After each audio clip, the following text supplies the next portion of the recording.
cars maybe even up to 80, we'll have to see. In pit road, 45 miles per hour. Probably the story of this pit road, pretty big box. It's the tricky entry. You see green flag pit stops really pay attention to the challenge to get off this concrete banking onto that flat pit road. The word this week for our entire group about Nashville Superspeedway was unpredictable. When you look at the starting lineup, 10 drivers that qualified inside the top 15 have not won this year. A victory puts you into the playoffs. Who gets it done tonight? Inside of the front row is Chase Briscoe. Outside, Denny Hamlin. Teammates to get us going as we put the green flag in the air. Biggity, biggity, biggity. Let's go racing in Nashville. Danny trying to get to the bottom of the racetrack right there. Byron's going to fill that hole. Great launch by Briscoe. Big slide out of one of Chastain, 5 or 6 cars back, and that light blue Busch Light Chevy lost a couple spots. Restarts here can really be chaotic in that turns 1 and 2, and now the bump we talked about coming into play as you see the cars bounce over it. Yeah, the trolley of Christopher Bell got a little arrow tight side by side for 3rd place right there. Reddick and Byron. Here's the 16 car, AJ Allmendinger come down pit road, Steve. Yeah, Trevor told us issues of inspection, a stop, and a go. No service allowed. We'll see when the 16 rejoins the pack. It'll definitely be a loss of 1 lap and probably be behind the field. He's looking for a quick yellow. That would save this 16 car. Really, really good battles back here in the field. And 5 car of Larson trying to find his way through the front. And here comes the 16 off pit road. Going to probably lose a lap here easily. As the field goes by, what a helpless feeling. They got a long night though. I said they're losing 1 lap makes me feel good because with the stop and go and 5 car Larson's up the racetrack in turn 2. Slowing off the pace. There's an issue with his car. That's unfortunate. He's gone from 28th to 23rd. It's back up to speed. Not sure if he just got loose and up out of the groove, but gathered the car back in, trying to get going again. All the way to the tail of the field now, just a couple cars behind him. Let's take a look. There's Larson on the outside, off into turn. Oh, look at that looseness. A little bit loose, gets a little contact. So he gets loose into 1. The 54, he's about to run over the 54, so he's out of the gas, trying to correct the car. And he gets run over, and Ross right here on the initial start. He gets loose as well, right up in front of Brad Keselowski. Good reaction to the 6 car there. By the way, those are 2 drivers that have won here at Nashville. It speaks to how challenging this place is. Marty, what's up with Larson? Not a word, Adam, from Kyle Larson about what happened right there, but I think Junior nailed it. He just got way too free. And Junior, I'll go back to what he told me in the pre-race show. Starting that far back, he said, yes, we want to get to the front very quickly, but we have to be very smart about the positions we put ourselves in to gain those spots. So you got to wonder, Junior, would Larson now drive maybe a little more conservatively early in this race? Well, I think he knows he's got plenty of race car, and he's savvy enough, smart enough as a race car driver to know not to drive over his head in this situation. We got a lot of traffic in front of him. He's going to have opportunities to beat a lot of these cars on pit road tonight. Plenty of people are going to make tons of mistakes to get more track position.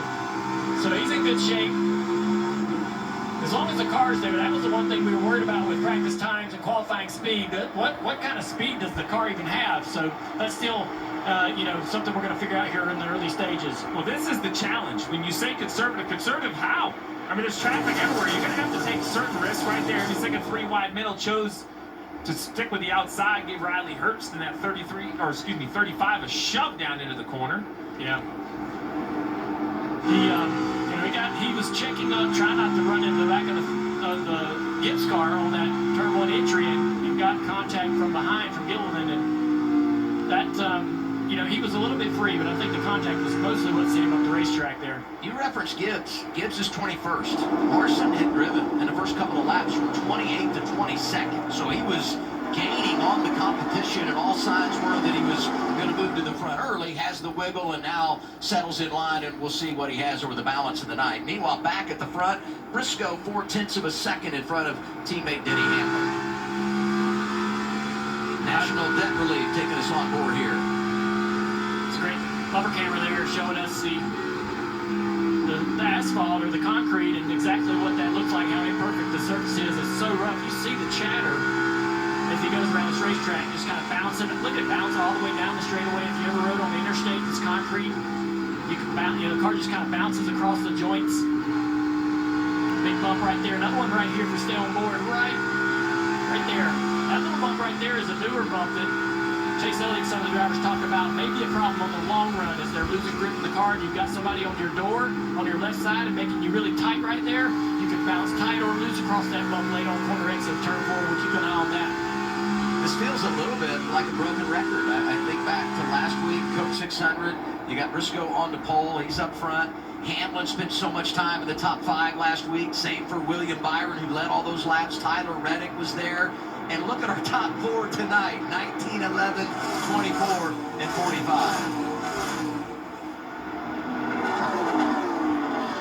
And I'll say, Steve, tonight has started much better for Briscoe than last week because he only led 1 lap. Last week gave it up. He had the penalty, and they had to come from behind to get a top 5 finish. Yeah. He gets it from the jump here this evening. Well, they recovered well. A team that's kind of looking to right the ship is the team right here of Kyle Busch on the outside, losing a position to us. It's Ty Dillon in the 10.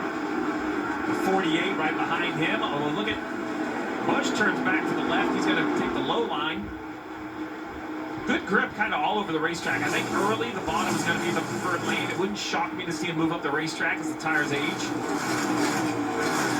Yeah, the 8 car spun out in practice off of that turn 4. It's a lot of teams are kind of surprised and caught off guard by the severity of the bumps as they get worse every year. The tunnel bump over turn 3 and 4, the ground just settling around that tunnel.